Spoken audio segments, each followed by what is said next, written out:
Hello everyone and welcome back. Here we are on our final Vlogmas Christmas challenge episode, and I wanted to thank you guys all for joining me in this journey of building up Whoville. I think it has turned out absolutely amazing. So let's take a little last look through our little Whoville town.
Adding the gazebo around this portal created another element to this build that really just tied it all together. I did end up adding in a few leaves around underneath of the gazebo here. I'm not sure it completely works, but I've left them in for the last few episodes, and I can't say that I dislike them, so they're definitely something that will stay. And then here on the other side, we did make it so that it was kind of a retaining wall. And while it was probably not necessarily the best retaining wall in the world, or in the Minecraft world, I think it did kind of work out, especially adding in those few little oak leaves. It definitely helped it look a little bit less flat. Last minute, I decided to add these few little lampposts because this central area was actually quite dark, and I thought by adding them it would not only add the little touch of light that I needed, but also just bring a little bit more life into the build, and I really like how they turned out. We also accomplished making this little cart, which I have never made a cart before, but I think it turned out so cute, and having the ice blocks there adds a little bit more detail for having something around there. We have a few little Whoville people around. This is Cindy Luhu. He came through the portal and I decided to name tag him last episode. This is where we're at. And he'll just wander around. We have one wandering pillager and most of the other ones are actually in the houses. But if I open the doors, they will escape. So I'm kind of expecting that to happen. But here in the front part of the village, we also put in a few custom trees and these fields of flowers, which add so much more color and life to this area.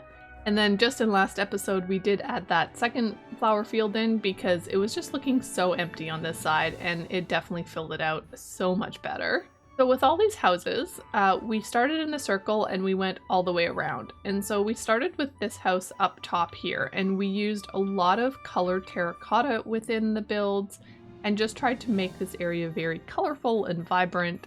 And I think with this first build, we succeeded so well.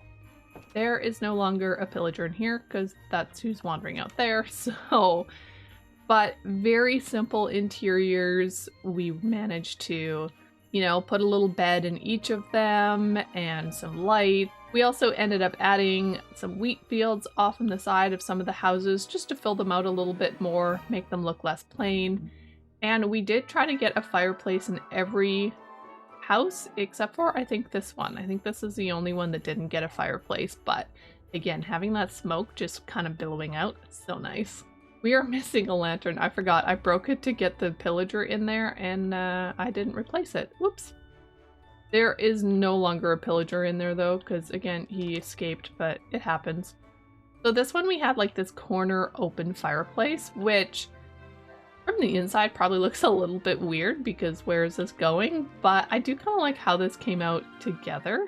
This right here is the only house that I'm like, it's okay. Most of the other ones, I do really like how they turned out, but this one is very different, very, I don't know. I'm not sure I'm in love with the purple blocks, but at the same time, I think it works, and it's a super tiny house, which if I go in there, the guy will escape. And maybe we'll just go in the back and we'll look in the window. There we go. So yeah, very simple interior, and it's just like 3 wide, so it's not very big, but we do have a little bit of like a workstation at the front, and then bookshelves and the beds right at this area. This house right here is definitely one of my favorites. I love the little Santa hat detail, and even just that it's a little bit larger than some of the other ones. Again, I think our pillager friend's gonna come out. Yeah, he's standing right there. So we're just gonna do it this way. He can't get out. Oh, and he's mad at me too. So this house turned out amazing. We have bookshelves, we have like a couch, and we have this really cool pattern floor, which I love. And just using that detail of the glazed terracotta, so nice. And then of course we have this little tower, we have this little tower that goes all the way up, and we have a bit of a bedroom up on the top. Both the Santa house and this blue house were they were made out of concrete, so they were much brighter than the duller colors of the terracotta in some of the other builds. But at the same time, it kind of works. Like, it looks more vibrant, but that just brings in more of the color for this area, which I really like. But we did end up decorating the front of the house way more because it was just too plain, and we ended up adding in the concrete powder, as well as over here in the Santa house. I don't know why you're mad at me. Why do you have your hands up like that? Just calm yourself. Goodness. Anyways, so this house right here was very vibrant, but also very different than some of these other ones. The texturing that I did, the detailing that I did, I think really came out super well. With this bottom part, originally I had it all the pink terracotta or the magenta terracotta, but then I was like, there needs to be something breaking it up, and so putting the tough blocks and having the warped wood makes it look so much better and creates just more detailing to the area. I really like this house. I think it turned out really wonderful. And I mean, it was a pretty bold color choice to use the magenta wool up top, but it also worked super well. This final house right here was very bold, and I am so glad I tried it out, because having the green terracotta with the red sandstone and the white calcite, oh my goodness, guys, like, this looks incredible. And it's definitely a build palette that I would consider doing again, because I think it turned out really well. Now, it does look a lot more, I would say almost farmhouse style, which is not necessarily what I was going for, but it does work in this area with just how colorful everything is, and I love it. It's so nice. These little Whoville villager houses came together very nicely, and I like how different each and every one is. The different colors, the different designs, all of them like make this village into what it is. Now, of course, when we're here in town center, we can't forget the Christmas tree. This was the first build in this area. I think this is only like my second tree or something like that. Honestly, it worked. Like, I wanted the little bit at the tip over at the top for the Whoville kind of style. Is there things that I think I could have fixed on it? Yes. But overall, you can definitely tell that this is a Christmas tree and it fits the Whoville style. And of course, last episode we added in a bunch of presents with the glazed terracotta, which honestly I think turned out amazing. So let's take a walk around our little nether portal and up this pathway, because this was one of the more recent things that we accomplished.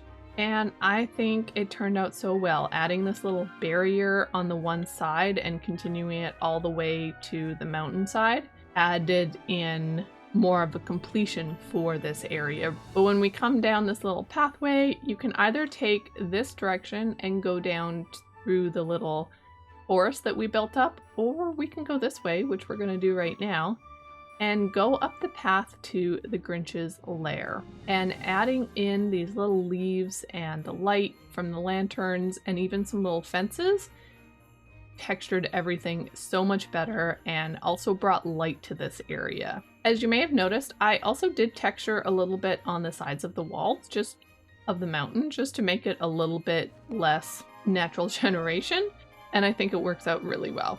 So here at the entrance, it was simple. We don't have a door or anything like that, but we did block it off so that it wasn't just open to the rest. And you even have these peek holes that you can like look through at the village down below, which I thought was a kind of neat addition. So when you come into the lair, we did a lot of texturing.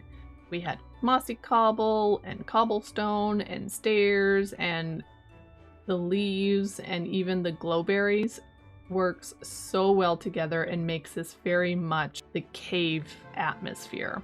So we just have a little stairway that goes all the way down, a very dangerous stairway. Normally fly down because it's safer, but if you need to go up or down, obviously you can. Now the floor is very cave-like. So I didn't take out all the coal or anything like that. This is just very much a cave that somebody could have just dug quickly and lived in. So we have our little bit of our trash chute. Of course, we have a bed for the Grinch, which is also just kind of thrown together. I didn't want any of this to look super perfect because, I mean, it's the Grinch's lair. Like, he didn't have a super perfect area. And then we have this little chair in front of the fireplace that he could sit here and warm himself. And again, it looks more like throne-like, which is what I wanted. And of course, we can't forget Max. Max is sitting here waiting for the Grinch to get home from his latest adventure. We also ended up adding in a Santa's sleigh. Because if you guys remember in the Grinch's movie, he was gonna push the sleigh off, it crashed down below and destroy all the presents from Whoville. And I decided I wanted to recreate that, and this sleigh itself is teetering on the edge waiting to fall down, which looks kind of cool. But I love just the little image of seeing this place now. We have all the trees lining around, we have the fireplaces with the smoke coming out, and then as night falls here, you'll start to see the glow of all the lights, the lanterns underneath the trees, but also lanterns around the little pond that we have, and the lanterns all the way up to the Grinch's lair. I love this place in the nighttime so much, so we'll just wait for it to get a little bit darker here and you can see what I mean. Yes, like, look at how beautiful this area looks in the nighttime. All the bright lights just lighting it up, the fire's going, it's gorgeous, and I absolutely love how this area came out in the end. So the last place to check out here in our little Whoville village is actually this forest, which is something that we've done over the past couple of episodes, and it's turned out so nice. I appear to have forgotten to add the detailing in this area because this was kind of the last thing that I did. This forest looks so magical. Now, unfortunately, last episode we ended up putting these fires here. They're too close, so they're actually melting our poor little water. Oh, I might have to do something about that. I already moved these back one more and was hoping that would be enough. It has not been enough, so I don't know what we'll do here. But I really enjoyed this little warming shack that we made.